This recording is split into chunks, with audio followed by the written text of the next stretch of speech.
गांव के अंदर ऑनलाइन के संसाधन ही नहीं है, वहाँ पे नेटवर्क की दिक्कत है, नेट नहीं है। शिक्षा के लिए जो फीसें ली जा रही है इसके लिए भी सरकार जिम्मेवार है। ऑनलाइन से ये है भी कुछ ना कुछ बच्चों को ज्ञान तो मिलता ही है, बिल्कुल ना के बराबर तो नहीं है ना।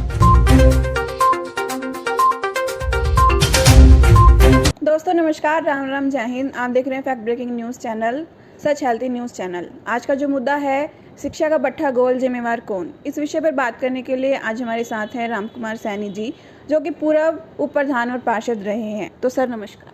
नमस्कार जी, मैं फैक्ट ब्रेकिंग न्यूज़ के सभी दर्शकों को नमस्कार करता हूं जो आज इस खबर को देख रहे हैं। तो सर हम सिर्फ कोरोना काल की बात नहीं कर रहे या फिर इस टाइम जो सरकार है उसकी बात नहीं कर रहे। हिंदुस्तान में शिक्षा का इतने अच्छे तरीके से सुधार नहीं हो पाया, या फिर ऐसे कह सकते हैं कि इतने अव्वल दर्जे की जो शिक्षा होनी चाहिए थी वो सभी तक नहीं पहुंच पाई। तो इसके लिए आप किसको जिम्मेवार मानते हैं? शिक्षा के क्षेत्र में काफ़ी अभी काम होना बाकी है, सुधार प्रॉपर नहीं हो पा रहा। तो इसके लिए तो सरकार ही दोषी है जी, जो समय रहते कोई इस प्रकार की पॉलिसियाँ नहीं बनाती जिससे भाई प्रॉपर पूरे हरियाणा में बराबर समान काम हो सके। इस प्रकार नहीं है। अब जैसे मैं टोहाना का ही उदाहरण दूंगा। टोहाना में पीछे हमारे बीएससी के लिए बच्चों को हिसार, पटियाला इधर उधर घूमना पड़ता था। हमारे पास प्रॉपर जो शिक्षा के संसाधन टोहाना में नहीं है, हमारे पास इतनी सीटें भी नहीं हैं, बच्चे हमारे पास ज़्यादा हो जाते हैं और सीटें काफ़ी कम पड़ जाती है। तो प्रॉपर ध्यान नहीं है सरकार का शिक्षा की ओर। तो इसके लिए शिक्षा मंत्री जी को अपना सिस्टम सुधार करना चाहिए। काफ़ी दिक्कतें हैं आज शिक्षा के मामले में। तो ऑनलाइन शिक्षा के बारे में आप क्या कहना चाहेंगे? ऑनलाइन शिक्षा जो ये कोरोना काल का समय था, इसमें सरकार द्वारा ऑनलाइन क्लासेज शुरू की थी। वो एक ऑप्शन था कि जो स्कूल कॉलेजेस खोल नहीं सकते थे क्योंकि उसमें दिक्कत काफ़ी थी। कोरोना फैलता है, वो हमें एक व्यक्ति के सांस लेने से ही कोरोना आगे दूसरे में चला जाता है। तो इस प्रकार इनको बंद करना भी बहुत ज़रूरी था और ऑनलाइन शिक्षा इसीलिए शुरू की थी कि जो बच्चे हमारे घर बैठे हैं वो उनको बिल्कुल बेकार ना हो जाएं, वो बच्चे पढ़ते रहे। तो इसीलिए उनको टीचर द्वारा ऑनलाइन पढ़ाया जाता है। स्टेप तो ठीक है ये, लेकिन प्रॉपर अभी इसमें कुछ खामियां हैं। तो सर कोरोना की वजह से जैसे स्कूल बंद थे, ऑनलाइन स्टडी चल रही थी, तो आपको क्या लगता है कि शिक्षा का पतन हुआ है? बिल्कुल जी, जो सामने टीचर हमें पढ़ा सकते हैं वो फ़ोन पे नहीं पढ़ा सकते, क्योंकि ऑनलाइन में तो काफ़ी परिवार हमारे देश में आज भी काफ़ी मात्रा में ऐसे परिवार हैं जिनके पेरेंट्स अनपढ़ है और वो इस स्तर तक नहीं है कि उनके पास एंड्रॉयड फ़ोन भी होगा। एंड्रॉयड फ़ोन नहीं है, नेट की सुविधा नहीं है उनके पास। काफ़ी गरीब परिवार हैं जो सरकारी स्कूलों में हमारे बच्चे पढ़ रहे हैं, वो सरकारी स्कूलों के कारण ही पढ़ रहे हैं क्योंकि उनके पास फीस भरने का भी सिस्टम नहीं है। ऐसे बहुत से परिवार हैं तो जिनके पास ऑनलाइन शिक्षा लेने के लिए संसाधन ही नहीं है। तो उन बच्चों को तो काफ़ी नुकसान हुआ है, उन परिवारों को काफ़ी नुकसान हुआ है इस कोरोना काल में, क्योंकि उनके बच्चे स्कूल नहीं जा पाए। स्कूल ना जाने की वजह से वो शिक्षा से वंचित रहे हैं।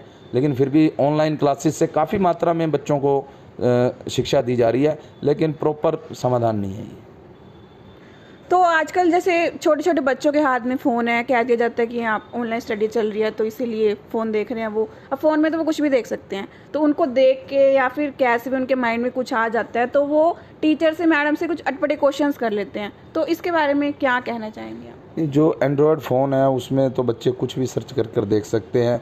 ऐसे ही जनरल नॉलेज की कई ऐप है, उसके अंदर वो पूरे विश्व की नॉलेज है उसके अंदर। जो वो सर्च करेंगे किसी भी क्वेश्चन के बारे में, उसका आंसर उस पर आ जाएगा। तो यहाँ तक हमारे टीचरों को भी इतनी नॉलेज नहीं होती कि जो बच्चे क्वेश्चन पूछ लेते हैं। तो ये एडवांस है बच्चों के लिए जो एंड्रॉयड है इसमें, लेकिन प्रॉपर समाधान नहीं है ये, क्योंकि इसमें हर व्यक्ति के पास एंड्रॉयड फ़ोन नहीं है और हर व्यक्ति के पास डाटा या नेट उपलब्ध नहीं है। गाँव के काफ़ी ऐसे एरिए हैं जहाँ पे नेटवर्क काफ़ी स्लो होने के कारण नेट चलता ही नहीं है। तो वो ना तो वो स्टडी कर पाते हैं और ना ही वो एग्ज़ाम दे पाते हैं ऑनलाइन। तो इसमें काफ़ी दिक्कतें हैं बच्चों को। लेकिन काफ़ी जगह जो शहरों का एरिया है वहाँ बच्चे काफ़ी एडवांस हैं ऑनलाइन ऐप की वजह से। तो ऑनलाइन शिक्षा को आप कितना अच्छा मानते हैं? ऑनलाइन शिक्षा को अच्छा तो ये है भी एक ऑप्शन है। जब हमारे पास कोई ऑप्शन ही नहीं है पढ़ने का, जब स्कूल बंद है, कोरोना काल की वजह से यूनिवर्सिटी बंद है, तो ऑनलाइन से ये है भी कुछ ना कुछ बच्चों को ज्ञान तो मिलता ही है, बिल्कुल ना के बराबर तो नहीं है ना। तो काफ़ी फ़र्क है। लेकिन अगर हम इसको 100% के 100% ऑनलाइन शिक्षा से बच्चे शिक्षित नहीं हो सकते, तो काफ़ी, मैंने आपको पहले ही बताया कि काफ़ी गांव के अंदर ऑनलाइन के संसाधन ही नहीं है, वहाँ पे नेटवर्क की दिक्कत है, नेट नहीं है, काफ़ी परिवारों के पास एंड्रॉयड फ़ोन नहीं है, तो ऐसी काफ़ी समस्याएं हैं। प्रॉपर समाधान नहीं है शिक्षा का ये, लेकिन काम चल रहा है, मजबूरी का नाम है, बस वो काम चल रहा है। तो शिक्षा के लिए आजकल जो नाप शनाप फीसें ली जा रही हैं, उसके बारे में क्या कहना चाहेंगे आप? शिक्षा के लिए जो फीसें ली जा रही है, इसके लिए भी सरकार जिम्मेवार है। सरकार ने एकदम से कॉलेज, स्कूल, यूनिवर्सिटी सारी बंद कर दी और बच्चों को, पेरेंट्स को, अभिभावकों को बोल दिया कि कोई फ़ीस नहीं देनी। तो ये सरकार का स्टेप भी गलत है। अगर आप कोई ऐसी पॉलिसी लाते हो कि फ़ीस नहीं देनी, तो कम से कम जो स्कूलों में स्टाफ लगा हुआ है, 4th क्लास का स्टाफ है, एक स्कूल में 10-10, 20-20 4th क्लास के लगे होते हैं, वो भी गरीब फैमिली से ही आती है। कोई ड्राइवर है, कोई कनेक्टर है, काफ़ी ऐसा स्टाफ है जिनका गुजारा अपने इसी जॉब से चलता है। अगर स्कूल में फ़ीस नहीं देंगे तो स्कूल नहीं चलेंगे। अगर स्कूल की फीस नहीं जाएगी तो जो और 4th क्लास के स्टाफ हैं और गरीब परिवार जो स्कूल से जुड़े हुए हैं, उनके परिवारों का पालन पोषण नहीं होगा। तो इस प्रकार से सरकार को, या तो सरकार को बिल्कुल बढ़िया था कि जो बच्चे स्कूल नहीं जाएंगे फ़ीस नहीं देनी चाहिए, लेकिन स्कूल ना जाकर जो स्कूलों को घाटा हुआ, जो स्कूल में स्टाफ जा रहा है 4th क्लास का या और जा रहा है, भाई सरकार को उनकी डायरेक्ट सैलरी अपने कोटे से देनी चाहिए ताकि उनके चूल्हे भी जलते रहें।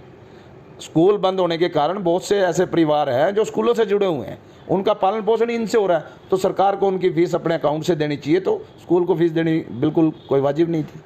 अगर सरकार डायरेक्ट उनके कर्मचारियों को सैलरी वगैरह देती तो, या सरकार कोई बीच का रास्ता निकालती, आधे देती या कुछ भी करती, भी उनके चूल्हे भी चलते रहे और गरीब आदमी पर भी फीस का बोझ ना पड़े।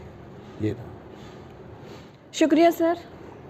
धन्यवाद। मैं फैक्ट ब्रेकिंग न्यूज़ व सच हेल्थी जो चैनल है, इन सभी का धन्यवाद करता हूँ, जो जनता की आवाज़ को समय समय पर उठाते रहते हैं और जनता के मुद्दे उठाते हैं, और जिससे जनता के काफ़ी मात्रा में मुद्दे सोल्व भी होते हैं। तो आज इस कोरोना काल में मैं फैक्ट ब्रेकिंग न्यूज़ की पूरी टीम का बहुत बहुत धन्यवाद करता हूं, और जो दर्शक आज इस कार्यक्रम को देख रहे हैं, मैं सभी का हाथ जोड़कर धन्यवाद करता हूं।